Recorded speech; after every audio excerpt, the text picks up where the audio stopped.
إن الحمد لله نحمده ونستعينه ونستغفره ونؤمن به ونتوكل عليه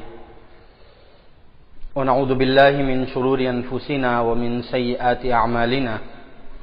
من يهده الله فلا مضل له ومن يضلله فلا هادي له ونشهد أن لا إله إلا الله وحده لا شريك له ونشهد أن سيدنا ومولانا محمدا عبده ورسوله أما بعد. پہلی جنگ حضرت مہدی رضی اللہ عنہ کی رسول اللہ صلی اللہ علیہ وسلم نے فرمایا تقاتلون من جزیرۃ العرب، پہلی جنگ جزیرۃ العرب میں ہو، جو مسلمانوں کے نام نہاد اسلام کے علاوہ کچھ نہیں اور جو حکومت کو حضرت مہدی کے سپرد نہیں کریں گے، کیونکہ آخر انہوں نے شریعت آئین اسلامی کو نافذ کرنا ہے، حدود اللہ کو نافذ کرنا ہے. تو رسول اللہ صلی اللہ علیہ وسلم نے ارشاد فرمایا فیفتح اللہ، پہلی جنگ میں اللہ تبارک و تعالی حضرت مہدی کو فتح عطا کر دیں گے. اور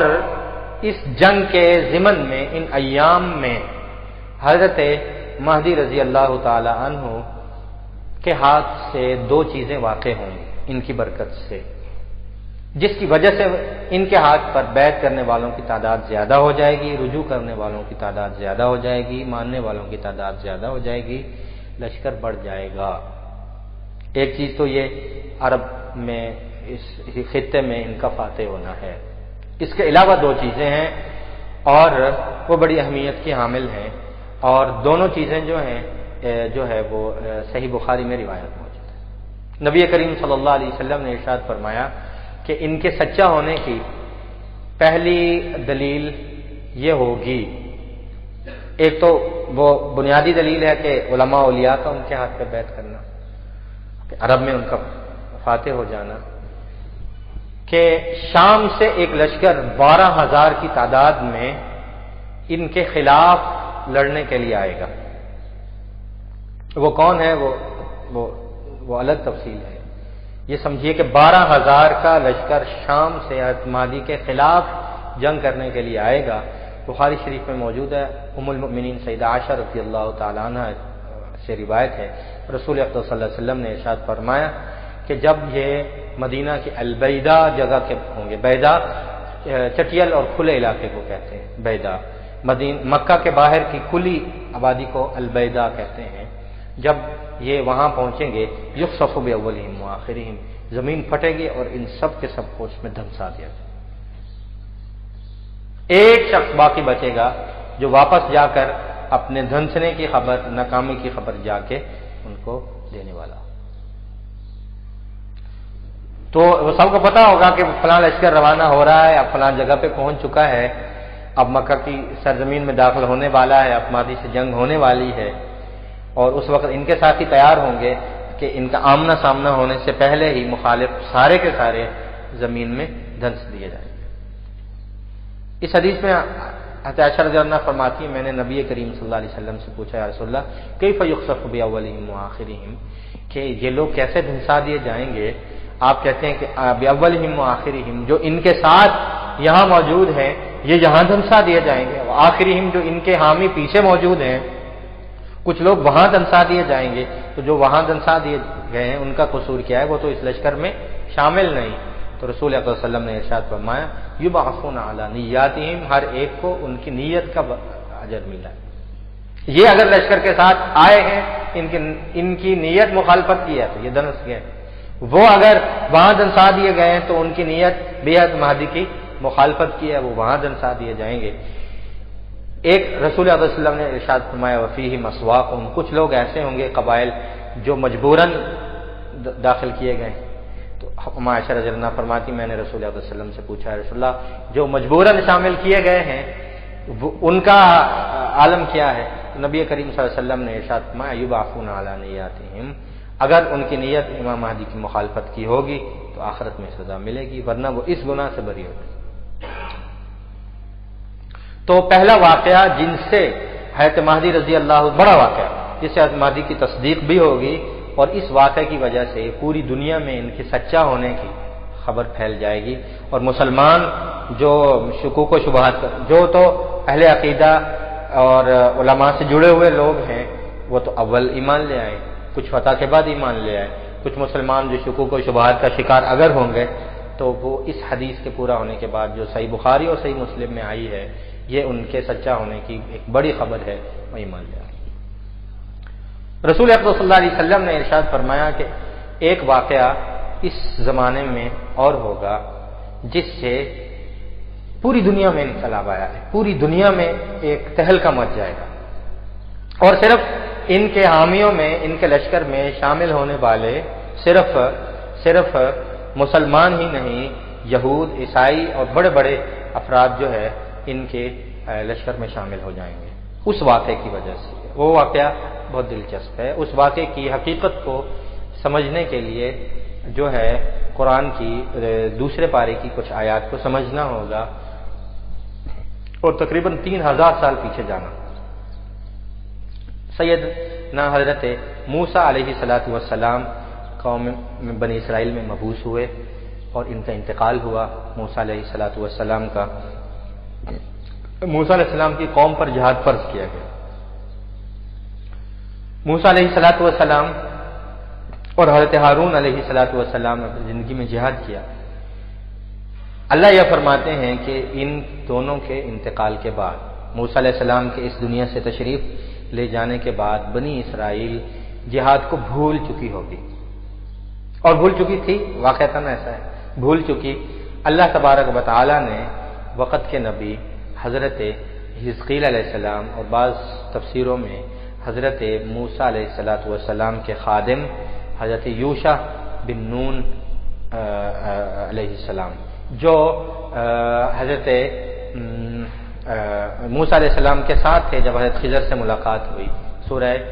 کہف میں جن کا واقعہ ہے، وَإِذْ قَالَ مُوسَىٰ لِفَتَاهُ، یہ فتاح جو ہے یہ حضرت یوشع بن نون ہے جو ان کے ساتھ، یوشع بن نون، ان پر اللہ تبارک و تعالی نے وحی کی کہ ہم آپ پر جہاد کو پھر سے فرض کر رہے ہیں، اور جہاد کو جو ہے وہ قائم کیجیے اور لوگوں کو جہاد کے لیے لے جائیے۔ کافروں کے خلاف جہاد کی ترتیب جو موسیٰ علیہ السلام کے بعد ختم ہو چکا تھا، از سر نو اس کو وقت کے نبی حضرت یوشع بن نون کے ذریعے اس کو کیا گیا۔ تو اللہ تبارک و تعالیٰ کی طرف سے حکم یہ تھا کہ نبی نے خود جہاد میں شریک نہیں ہونا، یہ دعوت کا کام کریں گے، یہ جو ہے اللہ کا کلمہ لوگوں تک پہنچائیں گے۔ ایک بادشاہ ان کے اندر سے مقرر کیا جائے گا جو امیر لشکر بھی ہوگا، اور جہاں جہاں یہ فتح کریں گے اس فتح ہونے والے علاقوں کا بادشاہ اور حکمران بھی وہ ہوگا، وہ ہدایات نبی سے لیتا رہے گا، جہاد کی بھی اور حکمرانی کی بھی۔ وہ ان کا ملک، وہ ان کا بادشاہ مقرر ہوگا۔ اب کون بادشاہ مقرر ہو، ہر اختیار ہو گیا۔ جہاد فرض ہے جی، بالکل کرتے ہیں، بادشاہ کون ہو؟ ان کا کہ بادشاہ جو ہے وہ اللہ تبارک و تعالی مقرر کریں گے کسی کو۔ وہی آئی اور ایک شخص کو بادشاہ مقرر کیا گیا، بنی اسرائیل نے اس کو بادشاہ جو ہے وہ ماننے سے انکار کر دیا۔ دوسرے پارے کی آیات ہیں، آیات میں پڑھ دیتا ہوں، سمجھنے والوں کو ان کا مفہوم سمجھ آتا ہے۔ الم تر الی الملأ من بنی اسرائیل من بعد موسیٰ، موسیٰ کے علیہ السلام کے بعد، اذ قالوا لنبی لهم ابعث لنا ملکا نقاتل فی سبیل اللہ قال هل عصیتم ان کتب علیکم القتال الا تقاتلوا، جہاد فرض ہوگا تو تم جہاد نہیں کرو گے؟ انہوں نے کہا وما لنا، کیوں نہیں ہم جہاد کریں گے؟ قد اخرجنا من دیارنا وابنائنا، ہمیں کافروں کی طرف سے ظلم سہنا پڑ رہا ہے، ہم جہاد میں ضرور شریک ہوں گے، جہاد کا وعدہ کیا۔ وقال لهم نبیهم، ان سے ان کے نبی نے کہا کہ ہاں ایک بادشاہ مقرر ہونے والا ہے۔ اب نبی اللہ سے دعا کر رہے ہیں، اذ قال لهم نبیهم، اللہ سے دعا کر رہے ہیں کہ ابعث لنا ملکا نقاتل فی سبیل اللہ، اے اللہ بادشاہ مقرر کر دیجئے۔ اللہ تبارک و تعالی نے ان سے کہا کہ ہم ان اللہ قد بعث لکم طالوت ملکا، اللہ تمہارے پر طالوت کو بادشاہ مقرر کر رہے ہیں۔ یہ موسیٰ علیہ السلام کے بعد کا واقعہ، یوشع بن نون علیہ السلام کے دور کا واقعہ، طالوت مقرر ہوئے ہیں، اور برابر میں جس کے خلاف جو ہے وہ جہاد ہے وہ قوم عمالقہ ہے، اور جالوت ان کا سردار ہے، اور ایک لشکر تیار ہو رہا ہے۔ اب جب بنی اسرائیل کو پتہ چلا کہ طالوت ہم پر بادشاہ مقرر ہو رہا ہے، کہا ہم نہیں اس کو مانتے۔ کیوں نہیں مانتے بھائی؟ ہم اس لیے نہیں مانتے کہ یہ سردار خاندان سے نہیں ہے، تو غریب آدمی محنت مزدوری کرتا ہے، بڑھائی ہے، لکڑیاں کاٹتا ہے، لکڑیوں سے فرنیچر بناتا ہے، چیزیں بناتا ہے، تو ایمان والا ہونا اپنی جگہ ہے، لیکن یہ سردار خاندان سے نہیں۔ تو اللہ تبارک و تعالیٰ نے کہا کہ بھائی کسی کے بادشاہ ہونے کے لیے یہ کافی ہے کہ اس کو اللہ نے مقرر کیا ہے، اور وہ علم مکمل رکھتا ہے جو کسی بھی مجاہد فاتح میں ہونا چاہیے،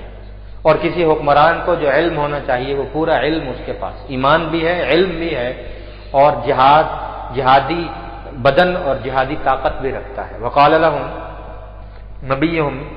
اللہ تبارک و تعالیٰ نے ارشاد فرمایا، وہاں انہوں نے اعتراض یہ کیا کہ ولم یؤتی سعۃ من المال، اس کو وہ مالدار خاندان سے تعلق نہیں رکھتا، تو اللہ نے ارشاد فرمایا ان اللہ اصطفاہ علیہ، اس کے سچا ہونے کے لیے یہ کافی ہے کہ اس کو اللہ نے تم پر چنا ہے۔ وزادہ بسطۃ فی العلم والجسم، اللہ نے اس کو علم میں اور جسم میں تم سے فوقیت دی ہے، وہ علم میں بھی تم سے آگے ہے، اور جہاد میں جس چیز کی ضرورت ہے بدن اور طاقت کی، وہ جسم میں بھی تم سے قوی ہے، اور باقی تم اللہ کی انتخاب پر تم اعتراض نہیں کر سکتے۔ واللہ یؤتی ملکہ من یشاء، اللہ جس کو چاہے یہ بادشاہت حکمرانی عطا کرتا ہے۔ قوم نے کہا نہیں، ہم اس کو نہیں مانتے، ایمان والا ہو یہ ہم اس کو اور مقرر کیا جائے۔ تو نبی نے کہا کہ اللہ کا فرمان یہ ہے کہ تم میں بادشاہ وہ مقرر ہوگا جس کے پاس تابوت سکینہ ہوگا۔ وقال لهم نبیہم ان آیت ملک، اب قوم بنی اسرائیل نبی سے جھگڑ رہی ہے کہ آپ نے اس کو اللہ سے کہہ کے کیوں بادشاہ بنوایا؟ اللہ نے جس کو بادشاہ بنایا، انہوں نے کہا اچھا اس کے سچا ہونے کی دلیل کیا ہے کہ یہی سچا بادشاہ ہے اور اسی کو ہمارا امیر مقرر کیا گیا ہے؟ تو نبی کہہ رہے ہیں ان آیت ملک ہی، اس کی بادشاہت کی نشانی یہ ہے ان یأتیکم التابوت فیہ سکینۃ من ربکم، کہ اس کے پاس تابوت سکینہ ہے۔ تابوت سکینہ کیا ہے؟ تابوت تو آپ جانتے ہیں ایک بڑے باکس کو کہتے ہیں، لکڑی یا لوہے کے، وہ بنی اسرائیل کے پاس تھا، جس میں پہلے کے دوسرے انبیاء حضرت موسیٰ اور حضرت ہارون علیہ السلام کی استعمال شدہ، ان کا موسیٰ علیہ السلام کی لاٹھی جو سانپ بن جایا کرتی تھی، اور موسیٰ علیہ السلام کے کپڑے، اور اس طرح کی ان کی کچھ اشیاء جو تھیں مستعمل، ان کی یادگار وہ اس تابوت میں ہوا کرتی تھی۔ اب بنی اسرائیل کیا کرتے؟ جب کہیں مشکل پیش آتی، بارش نہیں ہو رہی، اس تابوت کو اٹھا کے لے آتے، اللہ سے دعا کرتے، تابوت آ جاتا، اور دعا کرتے بارش آ جاتی، دشمن کے خلاف فتح نہیں ہو رہی، اس کو لے جاتے، دعا کرتے، فتح ہو جاتی اس کی برکت سے۔ تو یہ تابوت جو تھا یہ بنی اسرائیل کی نہ ملکیت میں تھا اور نہ ان کی دسترس میں تھا، یہ جب چاہتے اس کو سامنے لے آتے، ایسا نہیں۔ اللہ خود ارشاد فرماتے ہیں کہ یہ اللہ تبارک و تعالیٰ کی قدرت میں محفوظ تھا، اور یہ فرشتوں کی نگرانی میں تھا، جب اللہ چاہتے فرشتے اس قوم میں لا کے رکھ دیتے، اور جب اللہ چاہتے فرشتے اٹھا کر اس تابوت کو لے جاتے۔ قرآن کی آیات بتا رہی ہیں وقال لهم نبیہم ان آیت ملکہ ان یأتیکم التابوت فیہ سکینۃ من ربکم، ایک تو سکون ہے اللہ کی طرف سے، رحمت ہے، وبقیۃ مما ترک آل موسیٰ وآل ہارون، موسیٰ اور ہارون کی بقیہ چیزیں ہیں اس میں، اور یہ تمہارے دسترس میں نہیں، بلکہ وبقیۃ مما ترک آل موسیٰ وآل ہارون تحملہ الملائکہ، اس کو فرشتے اٹھا کے لے جاتے ہیں اور فرشتے ہی اٹھا کے لے آتے ہیں۔ ہاں قوم نے کہا کہ بالکل ٹھیک ہے، اگر طالوت اپنے گھر سے صبح نکلے اور اس کے ہاتھ میں تابوت سکینہ ہو تو یہ اس بات کی نشانی ہے کہ اس کو فرشتے دے کے گئے ہیں، اور اگر اس کو فرشتے تابوت سکینہ اس کی بادشاہی کی نشانی دے کر گئے ہیں تو پھر ہم اس کو مان لیں گے اس کے سچا ہونے کے لیے۔ خیر اگلے دن طالوت نکلے، ان کے ہاتھ میں تابوت سکینہ تھا، نہ ماننے والی قوم نے بھی ان کو مانا، بادشاہ مقرر کیا اور ان کی امارت میں انہوں نے جیسا تیسا جہاد کیا، وہ ایک لمبی تفصیل ہے، وہ ہمارا موضوع نہیں۔ اب تابوت سکینہ جو ہے وہ دنیا میں کسی انسان کی دسترس میں نہیں، کسی قوم کی دسترس میں نہیں، بلکہ تحملہ الملائکہ، اس کو فرشتے اٹھا کے لے آتے ہیں، لے جاتے ہیں۔ نبی کریم، یہ بات یہاں پوری ہو گئی، نبی کریم صلی اللہ علیہ وسلم نے ارشاد فرمایا کہ حضرت مہدی کے سچا ہونے کی ایک نشانی یہ ہوگی کہ دنیا 3000 سال کے بعد یأتیکم التابوت سکینہ دیکھے گی، اور فرشتے تابوت سکینہ اٹھا کے لے آئیں گے، اور حضرت مہدی رضی اللہ تعالیٰ عنہ اس کو دنیا میں ظاہر کر دیں گے کہ یہ تابوت سکینہ ہے، اور یہ اللہ تبارک و تعالیٰ کی طرف سے رحمت کی نشانی ہے، اس میں انبیاء کی یادگار موجود ہے، اور یہ ان کے سچا ہونے کی نشانی۔ جس طرح ایک بادشاہ کے، طالوت کے بادشاہ کی، ان کی تصدیق کے لیے اللہ نے تابوت سکینہ بھیجا۔ حدیث شریف میں آتا ہے نبی کریم صلی اللہ علیہ وسلم نے ارشاد فرمایا تابوت سکینہ کو ان کی تصدیق کے لیے دوبارہ سے فرشتے دنیا میں لے کے آئے، وہ دنیا میں جہاں ہے اللہ کے علم میں ہے، اللہ تبارک و تعالی اس کو ظاہر کر کے فرشتوں کے ذریعے اس کو مہدی تک پہنچایا جائے گا۔ اس تابوت کو دیکھ کر مسلمان تو پہلے ان کے حامی ہیں اور ان پر بیعت کر چکے ہوں گے، اس تابوت کو دیکھ کر بہت سے عیسائی، بہت سے یہودی، اور رسول اقدس صلی اللہ علیہ وسلم نے ارشاد فرمایا بہت سی اقوام ایسی ہیں جو ان کے ہاتھ پر بیعت کر لیں گی، اور مسلمانوں کے اس لشکر کی تعداد جو حضرت مہدی کا حامی اور ان کی بیعت کرنے والا ہوگا وہ لاکھوں کروڑوں تک پہنچ جائے گی۔ یہ ان کے سچا ہونے کی ایک، ان دو واقعات، ایک لشکر، ان کے مخالف لشکر کا دنس جانا، اور دوسرا تابوت سکینہ کا ان کے ہاتھ سے ظاہر ہونا، یہ ان کی تعداد کو اور ان کی حمایت کو بڑھا دے، دنیا میں ایک تہلکہ مچ جائے۔ اس ضمن میں رسول اقدس صلی اللہ علیہ وسلم نے ارشاد فرمایا کہ صرف اس سرزمین نہیں، بجزیرۃ العرب، عرب کی پوری ریاستوں پر جہاں جہاں عرب امارات قائم ہیں، عرب حکمرانیاں قائم ہیں، حضرت مہدی رضی اللہ تعالیٰ عنہ اپنی پہلی جنگ کے نتیجے میں اس سارے علاقے کو فتح کر کے اسلام کو نافذ کر دیں۔ دوسری جنگ حضرت مہدی رضی اللہ تعالیٰ عنہ کی، رسول اقدس صلی اللہ علیہ وسلم نے فرمایا ثم تقتلون بفارس، تمہاری دوسری جنگ جو ہے وہ فارس سے ہوگی۔ فارس ایران کا جو ہے وہ قدیمی نام۔ تو فارس سے جنگ کی صورت یہ ہے کہ آپ سب جانتے ہیں کہ فارس ایرانیوں کا جو نظریہ مہدی ہے وہ اس نظریہ مہدی سے بالکل مختلف ہے۔ وہ تو ایسے مہدی کو مانیں گے نہیں جو آ کر شریعت کے نفاذ کی بات کرے، یا جو آ کے اہل سنت کے طریقے کے مطابق شریعت کو نافذ کرے، جہاد کے ذریعے نافذ کرے، اور جو ہے وہ مسلمانوں کے متفقہ عقیدہ کے مطابق جو ہے بیعت لے اور جہاد کے طریقے کو چلائے۔ ان کا تصور مہدی جو ہے وہ اس تصور مہدی سے بالکل مختلف، وہ ان کا انکار کر دیں گے اور اپنی طاقت اور اپنی فوج کے زوم میں حضرت مہدی کو للکاریں گے کہ آپ کی ہماری کھلی جنگ، ہم آپ کو نہیں مانتے۔ تو رسول اقدس صلی اللہ علیہ وسلم نے ارشاد فرمایا تمہاری دوسری جنگ جو ہے وہ فارس سے ہوگی، اور اللہ ان کو ذلیل و رسوا کریں گے اور مسلمانوں کو ایک زبردست فتح عطا فرمائیں گے، اور فارس اور اس کے قریب قریب کے سارے علاقے دوسری جنگ میں فتح ہو جائیں گے۔ حضرت مہدی رضی اللہ عنہ کی تیسری جنگ، نبی کریم صلی اللہ علیہ وسلم نے ارشاد فرمایا اس علاقے میں ان دو بڑی فتوحات کے بعد تاریخ انسانیت کی سب سے بڑی جنگ جو کفر اور اسلام کے مابین ہوگی وہ لڑی جائے گی، جس کو احادیث میں الملحمۃ العظمی، الملحمۃ الکبریٰ کہا گیا ہے۔ یہ حضرت مہدی رضی اللہ عنہ کی قیادت میں ہونے والی تیسری جنگ ہے، اور اس کا مخالف کون ہے؟ رسول اقدس صلی اللہ علیہ وسلم نے مخالف کا نام لیا ہے الروم۔ ثم تقتلون الروم، پھر تم لشکر کی شکل میں رومیوں سے جنگ کرو گے۔ محدثین یہ کہتے ہیں کہ جب لفظ الروم بولا جاتا ہے تو اس کے کئی مطلب ہوتے ہیں۔ ایک تو مطلب ہے خود الروم، روم کی سرزمین، روم بدلتا بدلتا وہ اب اٹلی کی شکل اختیار کر چکا ہے، اٹلی کے علاقے کو یہ قدیم روم، اطالوی اٹلی کا علاقہ۔ دوسرا، جب لفظ الروم بولا جاتا ہے تو اس سے مراد جو ہے وہ اہل کتاب بھی ہوتے ہیں، عیسائی۔ تو محدثین یہ کہتے ہیں کہ اس حدیث میں جہاں ثم تقتلون الروم کی بات ہے، تو اس سے مراد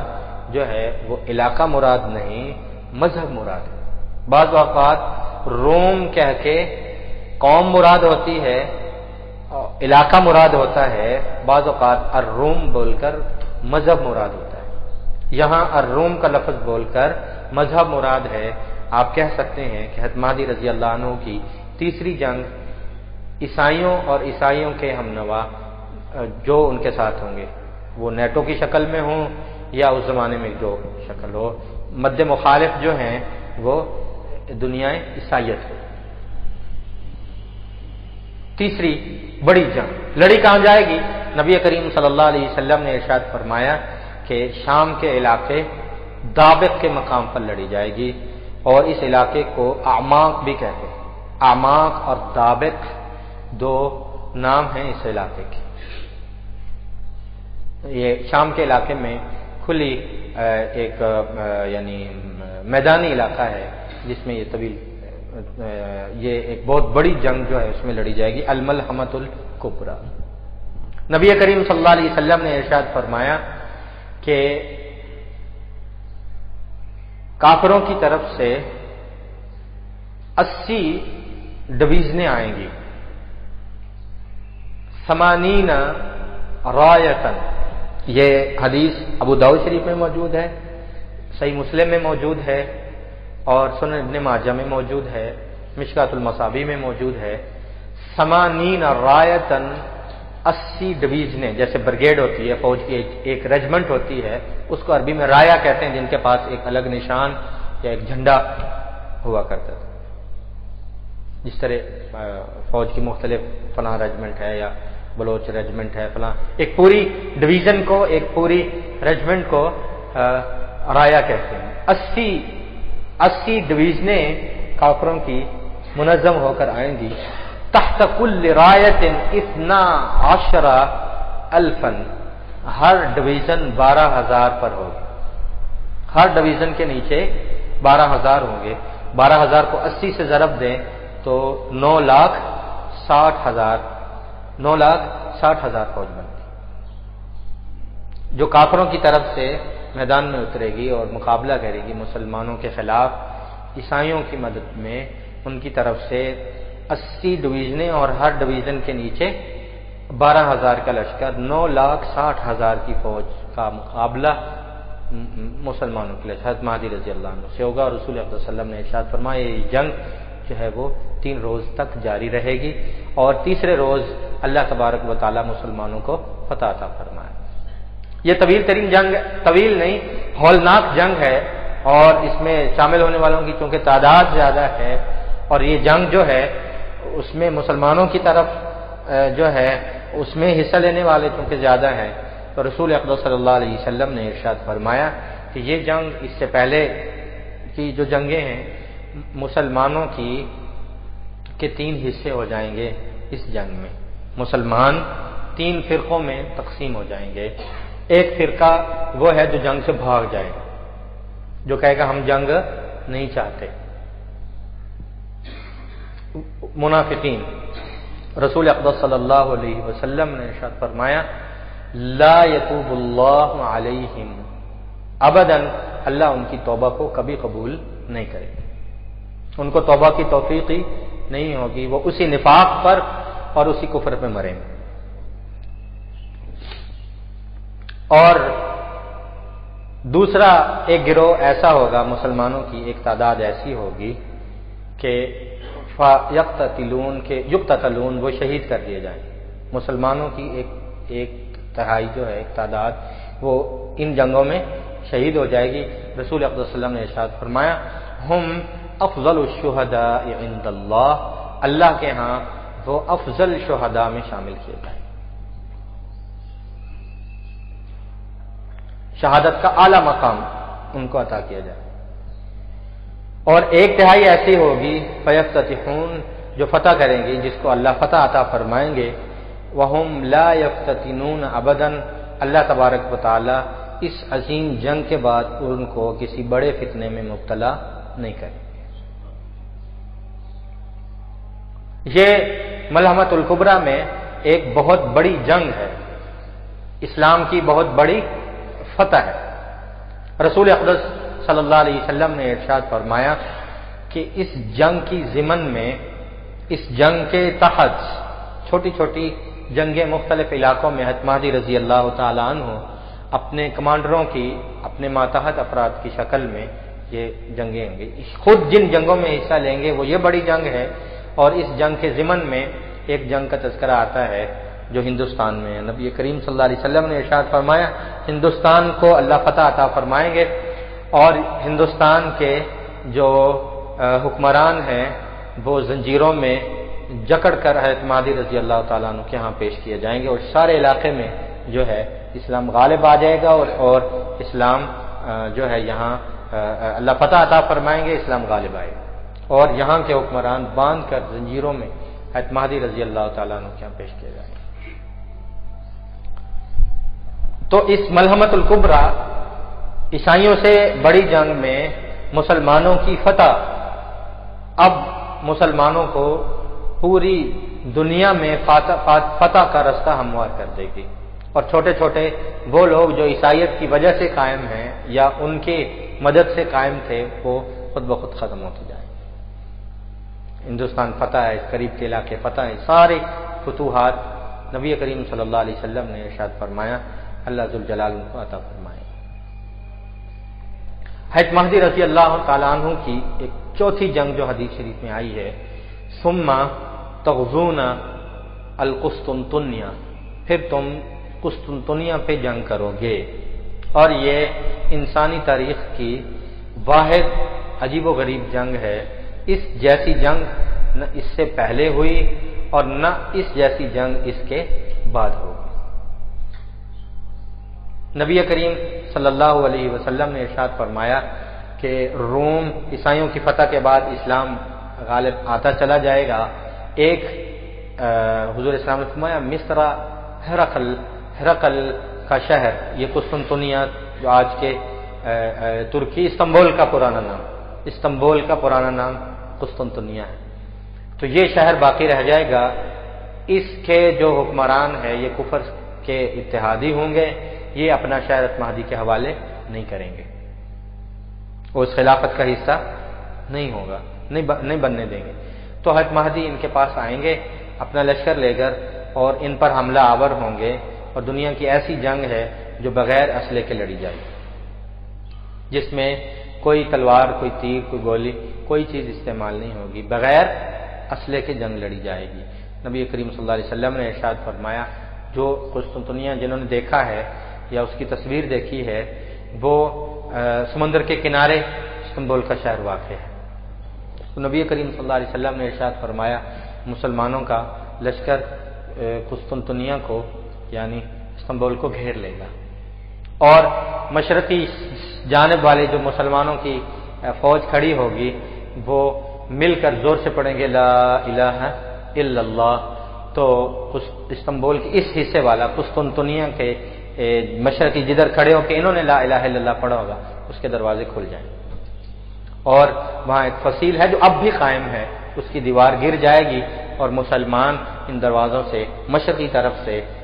استنبول میں داخل ہو، کسی کا قتل نہیں کریں گے، داخل ہوتے چلے جائیں. اور مغربی سائڈ پہ جو کھڑے ہیں وہ ادھر کھڑے ہو کے پڑھیں گے لا الہ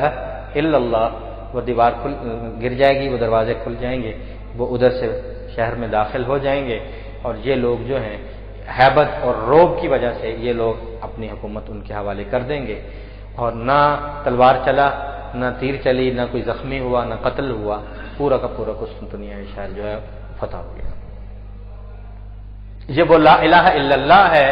یہ وہ ذکر الہی ہے جس کی برکت سے اللہ نے فتح عطا کی ہے. اللہ فرماتے ہیں وَلَذِكْرُ اللَّهِ اکبر، اللہ کا ذکر جو ہے یہ بہت بڑی چیز ہے. ذکر آج بھی ہوتا ہے سوال تو یہ ہے ذاکرین کی تعداد آج سے پہلے بھی دنیا میں رہی، اب بھی ہے، دنیا میں ذکر کرنے والے اللہ کے بندے بہت سے قائم ہیں لیکن ایسے ذکر کرنے والے کون ہیں جن کے ذکر سے جو ہے وہ فتح ہو۔ ذکر سے فتح کب ہوتی ہے؟ علماء نے لکھا ہے ذکر سے فتح اس وقت ہوتی ہے جب ذکر، اللہ کا خوف تو ہے، اللہ کی محبت میں ذکر ہو رہا ہے، اس ذکر کے ساتھ حرکت ہو، ذکر کرنے والے خانقاہی نظام جو ہے وہ جہاد کے سلسلے میں چلیں، ذکر کرنے والے ذاکرین کی زبانیں جو اللہ کے ذکر سے تر ہیں اور جن کے قدم گناہ کی طرف نہیں اٹھے،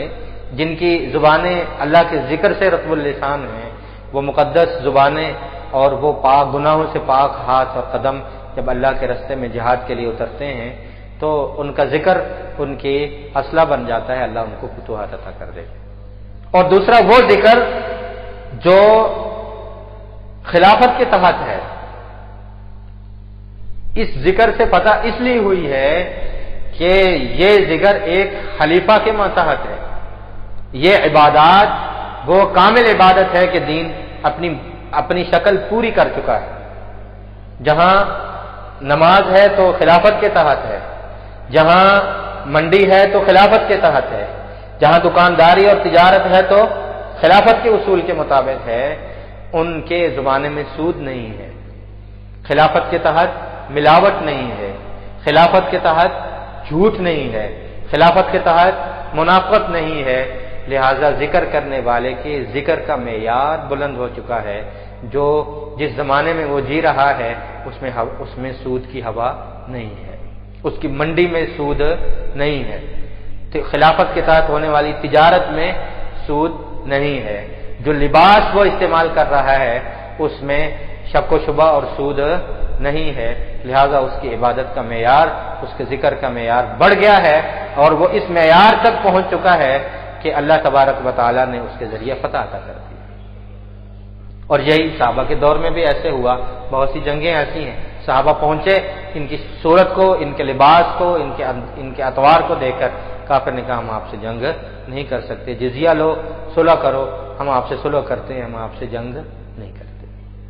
اور بعض اوقات مسلمان گئے بھی نہیں ہیں، ایک پرچی لکھ رہے ہیں تو عمر رضی اللہ تعالی عنہ اور ان کے رکے سے فتح ہو رہی ہے، ان کے پیغام سے اور ان کے لکھے ہوئے خط سے اللہ فتوحات عطا کر رہے ہیں۔ یہ حضرت مہدی رضی اللہ تعالی عنہ کی 4 بڑی جنگیں ہیں، اس کے ضمن میں چھوٹی چھوٹی جنگیں ہیں جو دنیا بھر کے علاقے کو فتح کر دیں گی۔ ان میں جنگوں میں ہم دیکھتے ہیں کہ ایک حامی ہوتا ہے اور ایک مخالف ہوتا ہے۔ رسول اقدس صلی اللہ علیہ وسلم کی مبارک احادیث کے ضمن میں سمجھانے کے لیے بطور خلاصہ کے یہ عرض کرتے ہیں کہ امام مہدی رضی اللہ عنہ کے 3 حامی ہیں اور 3 بڑے مخالف۔ حضرت مہدی رضی اللہ عنہ کے 3 بڑے حامی کون ہیں؟ پہلے جیسا کہ آپ سن چکے کہ علماء و اولیاء کی جماعت جو ان کے ہاتھ پر بیعت کرے گی وہ ان کے پہلے حامی ہیں، وہ تو لازماً ان کی تلاش میں ہے۔ ان کے ساتھ ان کے ہاتھ پر اول بیعت کرنے والے اور عرب میں ان کی مدد کرنے والے احادیث کی تصریح کے مطابق وہ عرب میں رہنے والے وہ لوگ ہیں جو جہاد کے ساتھ جڑے ہوئے ہیں اور شریعت اسلامی کا مطالبہ کرتے ہیں، اور وہ لوگ جو خاندان بنو ہاشم سے تعلق رکھتے ہیں، جو خود حضرت مہدی کے خاندان سے۔ اور بڑی عجیب بات ہے کہ آج کی جو گورنمنٹ ہے، عرب گورنمنٹ جو ہے، وہ بنو ہاشم کے افراد کو بنا کسی غلطی کے، بغیر کسی قصور کے، جو شخص تھوڑا پڑھ لکھ گیا ہے اور اس کی تھوڑی سی وہ دین کی طرف راغب ہے، اس کو اٹھا کر جلا وطن کر دیتے ہیں یا اس کو نظر بند کر دیتے ہیں۔ بنو ہاشم، میں خود ذاتی طور پر شیخ ابراہیم اصحاب فائز الہاشمی جو مکہ میں خاندانی نظام چلا آ رہا ہے، وہ قبائل کا سسٹم، عبد المطلب جو تھے وہ سردار ہوئے، تو آج بھی وہ خاندانی قبائلی سسٹم بنو ہاشم اور قریش کا موجود ہے اور ان کو اتھارٹی حاصل ہے۔ جس طرح پاکستان میں قانون چلتا ہے پنچایت کا یا جرگے کا، پنچایت کے فیصلے کو مانا جاتا ہے یا جرگے کے فیصلے کو آئینی طور پر مانا جاتا ہے، عرب میں قبائل اگر سردار کوئی فیصلہ کر لے تو اس کو چیلنج نہیں کیا جاتا، وہ آئین کا حصہ ہے، اس کو مانا جاتا ہے، وہ قابل عمل ہے۔ تو میں نے ان سے پوچھا کہ آپ کے یہاں بنو ہاشم کے نوجوانوں کا کیا سلسلہ ہے، تو انہوں نے کہا کہ میرے پاس ہزاروں نوجوانوں کی فہرست موجود ہے جن کا کیس چل رہا ہے، بغیر کسی قصور کے ان کو جیل میں ڈال دیا گیا ہے، صرف اس جرم پر کہ بنو ہاشم سے تعلق رکھتے ہیں، دیندار ہیں، کہیں یہ نوجوان مل کے کوئی ایسی جماعت نہ تیار کر لیں جس سے جو ہے گورنمنٹ کو نقصان پہنچے یا وہ انقلاب لے آئیں۔ بالخصوص عرب میں آنے والے تیونس اور مصر کے انقلاب کے بعد یہاں کے بنو ہاشم پر بہت زیادہ سختی ہے، اور ہزاروں کی تعداد میں بنو ہاشم جو ہیں وہ جیلوں میں بغیر کسی غلطی کے، بغیر کسی قصور کے قید ہیں۔ اور البرہان فی علامات مہدی آخر الزمان حدیث کی کتاب ہے جس میں حضرت مہدی رضی اللہ عنہ کے متعلق احادیث کو جمع کیا گیا ہے۔ الفتن حدیث کی کتاب میں حدیث موجود ہے، آپ سن کر حیران ہوں گے، نبی کریم صلی اللہ